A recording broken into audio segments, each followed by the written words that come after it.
To acknowledge the traditional owners of the land upon which Australian campuses of Macquarie University are located, I would like to first off invite Senior Darug Man, Lex Dad, to perform the Welcome to Country. Lex.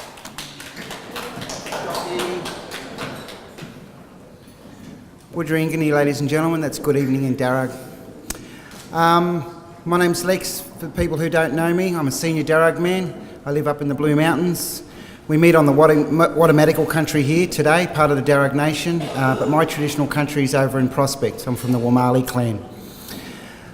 First off, I'd like to pay respects to my elders, both past and present. I'd like to honour Mother Earth, for without her, we don't have anything. And I'd also like to honour and pay respects to Muka, our Sky Father.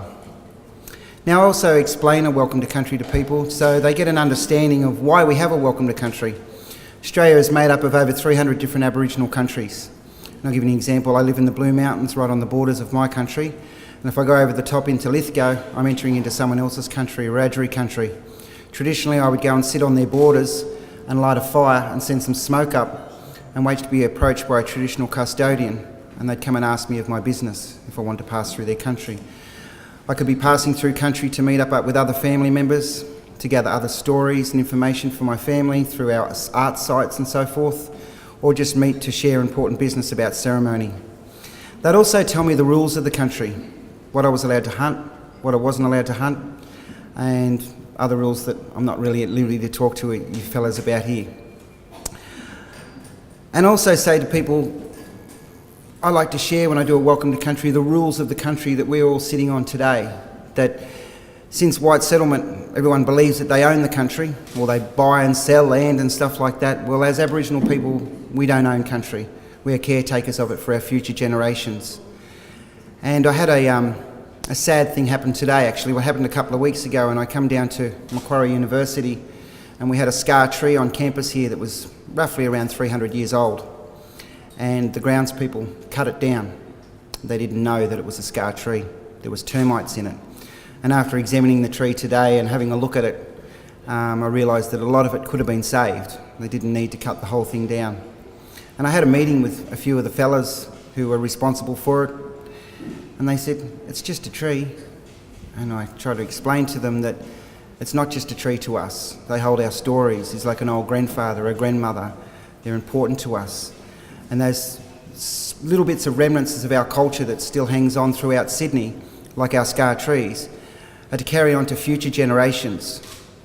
So I ask you, if you don't know anything about Aboriginal culture or the country that you live on or work on, take the time to learn about it.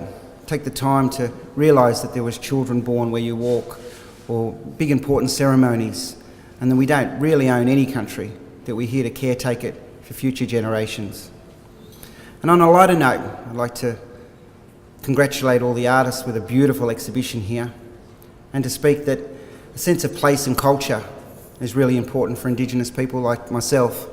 And with the jewellery, that this jewellery here is just not a sense of jewellery just to wear it to look pretty. It tells a story of who people are, where they've come from, and where they're going. And that's very important when we wear certain parts of our jewellery and things that we use for certain ceremonial purposes. Now, I don't want to bore everyone, but also I'd like to say that we had that sad thing happen with the scar tree. Today is the 6th anniversary of the National Apology Day. So I'd like everyone to take a moment and think about that as well. Without further ado, I'd like to say Warrami, Miriga, Darug Barunga, welcome friends to Darug country. Didgeridoo, thank you.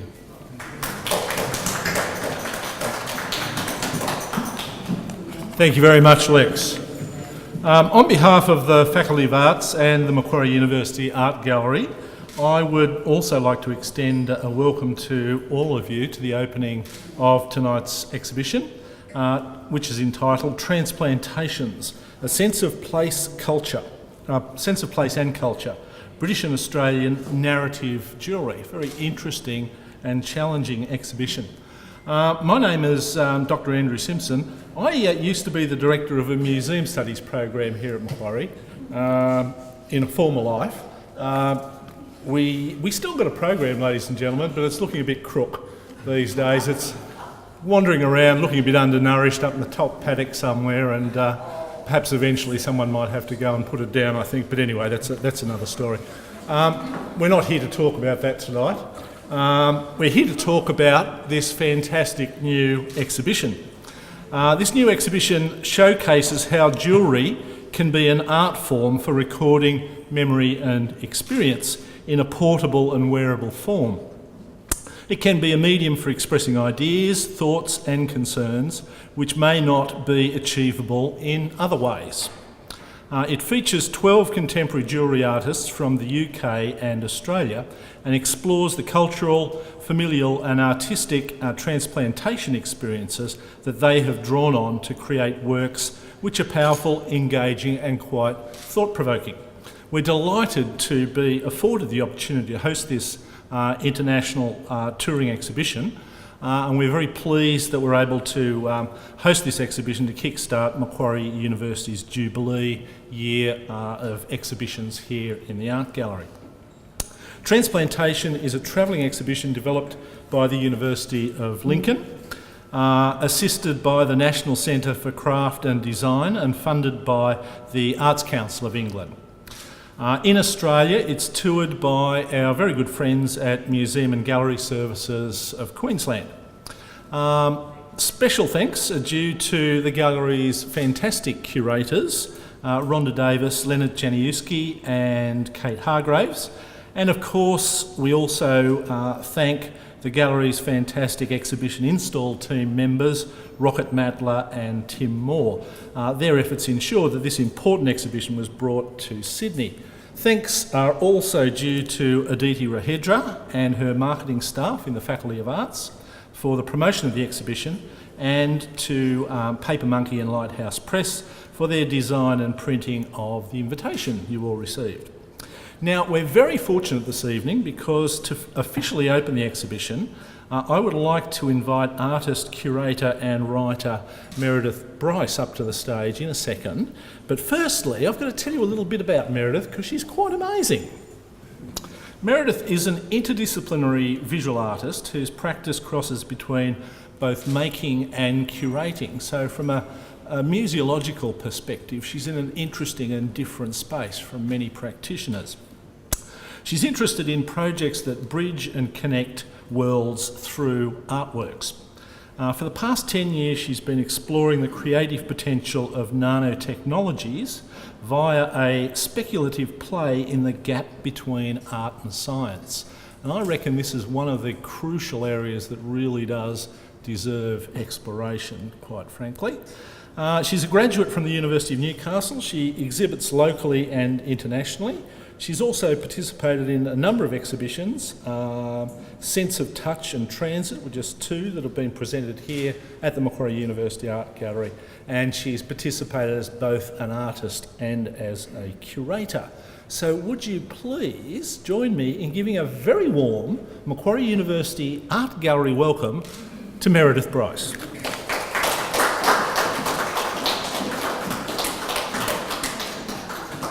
Thank you very much, Andrew. It's always lovely to have you standing there. Don't go away. Okay, well, good evening, everyone.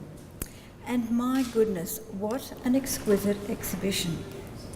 And I'd like to say, well, Professor Norman Cherry, wherever you are in the world, thank you for curating this exhibition, and we are delighted, well I am, and I think it's just so engaging to see these beautiful works on show. So, in a climate of innovation nourished by memory to crystallise in fashion, this exhibition engages narration, symbolism and metaphor to capture true essences as a miniaturised architecture linking language, nature and culture to past, present and future. These art forms by the 12 artists from UK and Australia bring this building to life, don't you think? What we are doing here is growing culture. With the power of concept, narrative and material united, we witness a flourishing. Rigour, tactility and sensual beauty are materialised in many forms, and it's energising. And these objects speak. They speak of place and cultural identity, personal and family experiences of transplantation. But speaking beyond the surface of things, and as Professor Cherry says, as we experience these objects and reevaluate, we come to think about jewellery in a different way, not simply as something decorative to wear, to indicate status or wealth, or to match the day's outfit, although that's very nice, but the idea is that these portable wearable art forms have their own embedded stories to tell. So to transplant ways of wearing, to rearrange our ideas about wearing jewellery, and guys, this includes you too, we re-see the known. In transplanting ourselves, as Sheridan Kennedy and epigenetics demonstrate, we change, seen in the surprising work up there, the coral mantis. These portable wearable objects are made specifically as storage containers to traverse time and memory. They locate and connect worlds populated with real or imagined stories, and their power lies also in the language of aesthetics. In wearable objects such as jewellery, with its currency and multifaceted power to encapsulate dreams, be markers and signifiers of hope, jewellery can hold memories and emotions constantly refreshed, and I guess you ladies would find this all the time. But as we experience the artist's distinct narrative voices and begin to trace familial roots, we discover the curator's vision for contemporary narrative jewellery when he says, jewellery had to take a new path, and specifically in the context of this exhibition, it's the idea of renaissance, a fresh strength and vigour regained from being transplanted. So here we meet a new world jewellery story, embedded with migration stories about place and identity. And all the objects are embellished by these stories, irrespective of the selection of material. And you've seen quite a range of material there. We've got very democratic plastic to luxuriant gold. And what we are seeing undoubtedly is the artists being themselves. Some stories carry explicit narrative content or complex multi-layered stratas of familial history, memory, identity, relationships to place.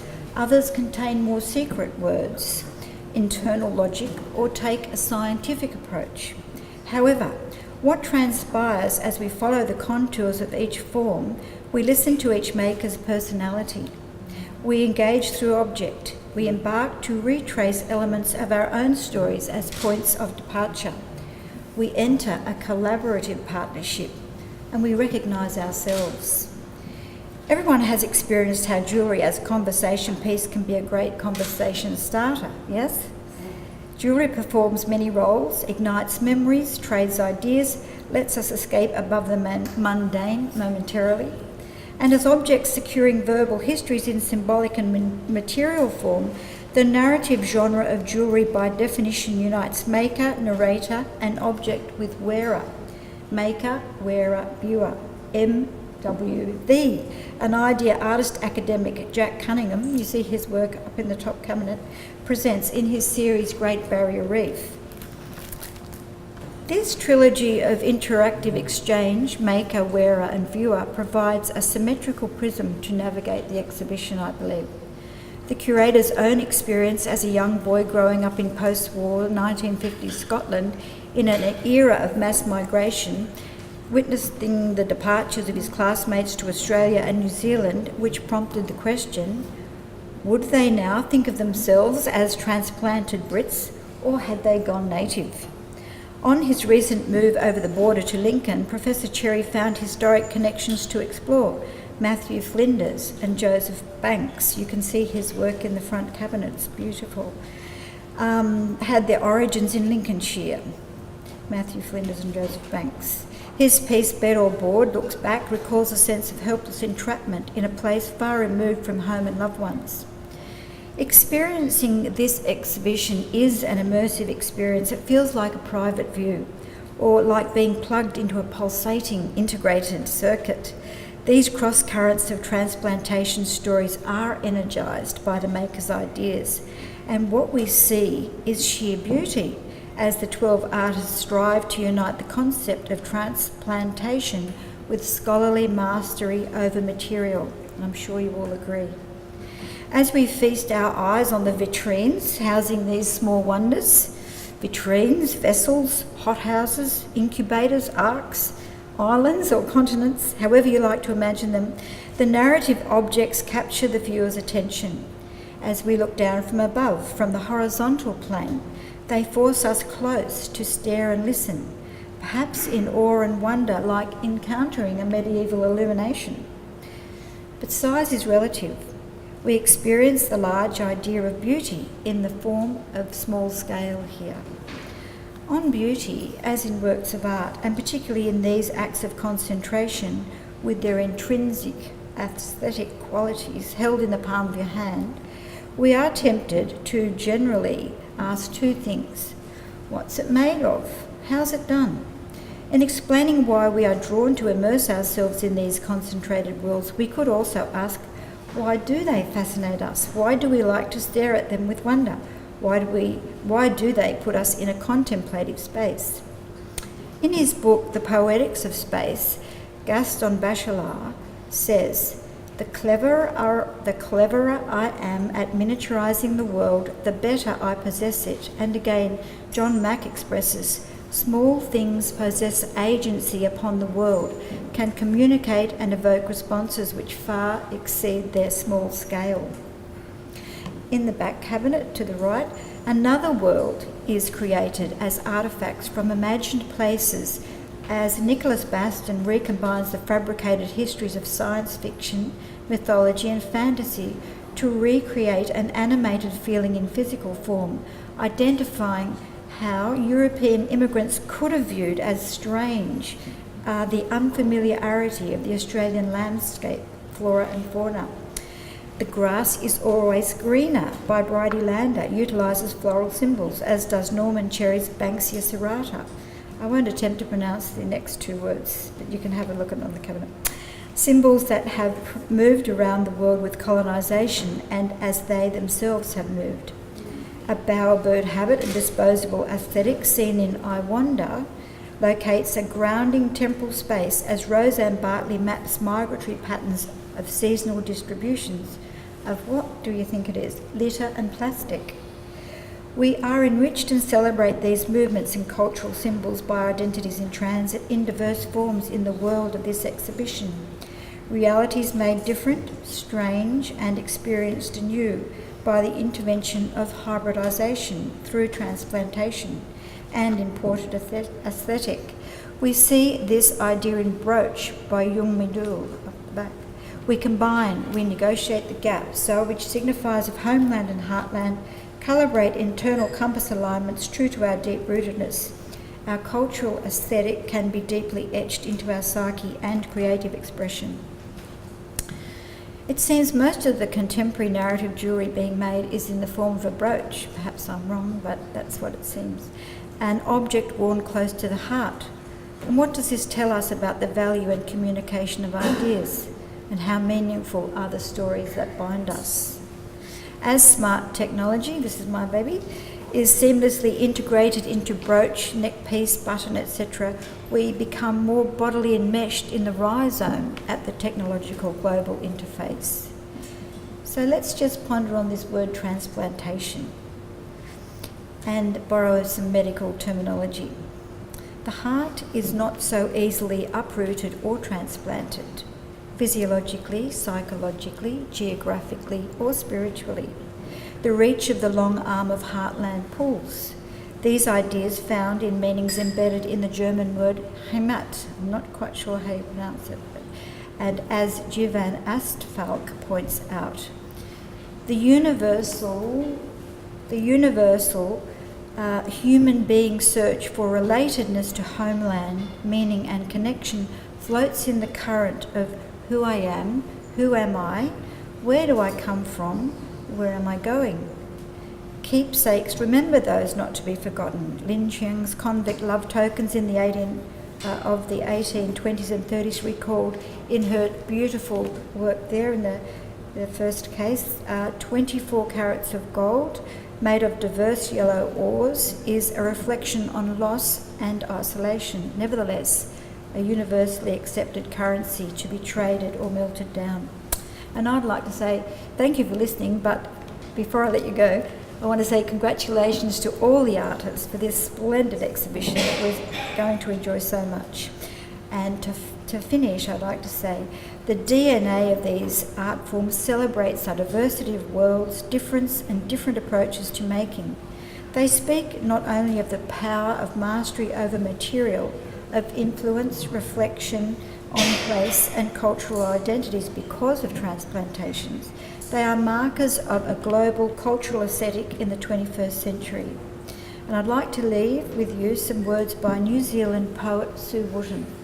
It's a fragment from one of her poems that she wrote to a piece of jewellery. And these are the words. Follow the stem down through the hole in the pipe. Trace its roots to the molten core. Tell me we don't share the same seed. Thank you for listening.